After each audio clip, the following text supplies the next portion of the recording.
Hello and welcome to the 5 essential EQ tips for beginners. Now, EQ is an incredibly important part of the mixing process, and if done correctly can breathe life into an otherwise dull, thin-sounding track. So without further ado, let's get started with the first tip, which is one of the most important concepts in mixing, and that's carving out space in the frequency spectrum to make room for other sounds. So one of the biggest mistakes beginners make while EQing is they'll go through each sound in solo and EQ each one so that it sounds good on its own, and then wonder why the entire mix sounds like a complete mess. You need to be mixing your sounds in the context of the entire mix. This can mean carving out space for other sounds to give them more room to breathe. I think the best example of this is fitting your kick and bass. So let's say you have a basic kick pattern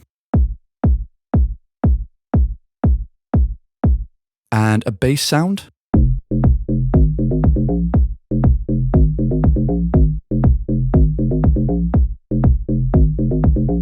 Now, if we play them together, there's a bit of overlap in the low-end frequencies, which can lead to a muddy mix once we start adding more and more sounds into the track. So to fix this, we can carve out some space in the bass EQ to make room for the kick. So to start, let's add some EQ to the kick. Now, I'll be using Pro Q3 by FabFilter, and it doesn't really matter what EQ you use, but in my opinion, this is the best EQ plugin on the market. So if you do want to check it out, I'll leave a link below. So I'm going to boost a little here to emphasize the body and power of the kick, and then cut about here to leave a little bit of room for the bass. And then just to give the kick a little bit more high-end clarity, I'm going to boost here at about 10k hertz as well. Then we can add EQ to the bass as well, and I'll put these two next to each other so you can see what I'm doing a little bit clearer. So now we can carve out the frequency that we boosted on the kick drum so that the kick cuts through the mix better, and we can boost here in the area we carved out in the kick drum. And again, I'm going to add a little mid-high range presence to the bass about here.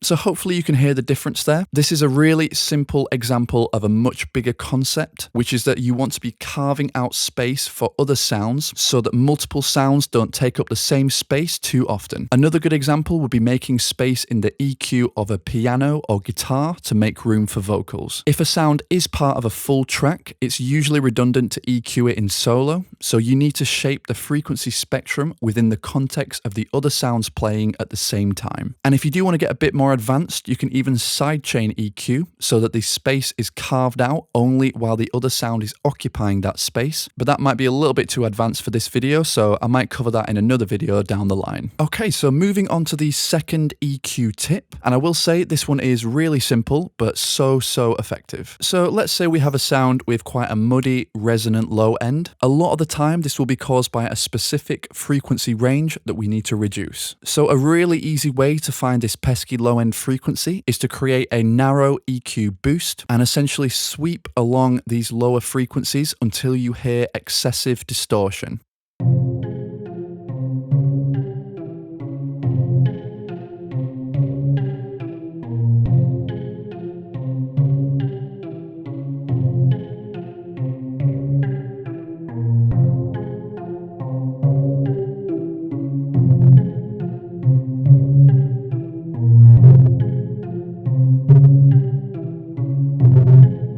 If you do find a spot that really starts to sound nasty and distorted, you know there's probably some unwanted resonance there. And then all we need to do is cut the EQ at this frequency, and this can often fix up a muddy low end of a sound.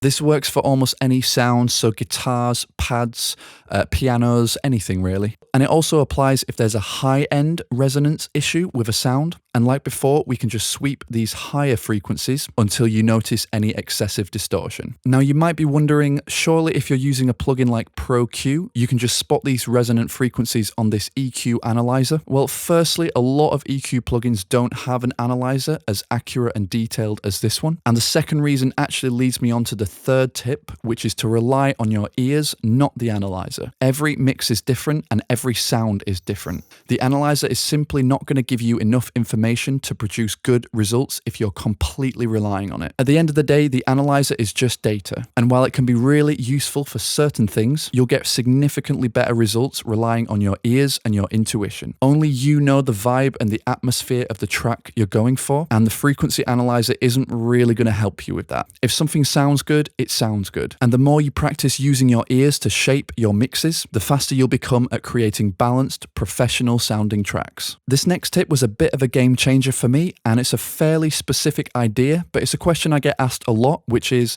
which comes first, EQ or compression? Now, at the end of the day, it really depends on the sound you're using, but one amazing method to try is to separate the EQ around the compression. So the first step is to add EQ to remove problematic frequencies. This can include carving out resonant frequencies or high passing the sound. The reason this should be done before compression is you don't want to send any unwanted frequencies into the compressor, as sometimes a compressor can make those frequencies even worse. After the EQ, then add your compression, and after you've added compression, we can add another EQ to boost certain frequencies to enhance the sound. This final EQ treatment won't be affected by the compressor, so you can kind of fine tune and perfect the final EQ of the sound. This method gives you a huge amount of control over the final mixed result. So if you're learning to mix and playing around with EQ and compression, I'd definitely give this method a go. And finally, the last tip is to use high-pass filters. Using high-pass filters properly is a fantastic technique for removing unwanted noise and audio artifacts such as AC or rumble. A high-pass filter is a simple but effective EQ curve that removes unwanted low frequencies from an audio source. This becomes particularly beneficial when you're working on vocals or other recorded audio tracks. Virtually all professionally mixed vocals will have a high-pass filter, as there's just no need for that very low end of the sound. Vocal mixes don't tend to include the frequencies down here unless you're recording some sort of natural acoustic type song and you want that raw, unfiltered feel, but I think even then you'd probably add a light high-pass filter. By adding high-pass filters, you are opening up the low end and giving things like the bass and kick drum room to breathe. So here are some sounds you'd probably want to add a high-pass filter to.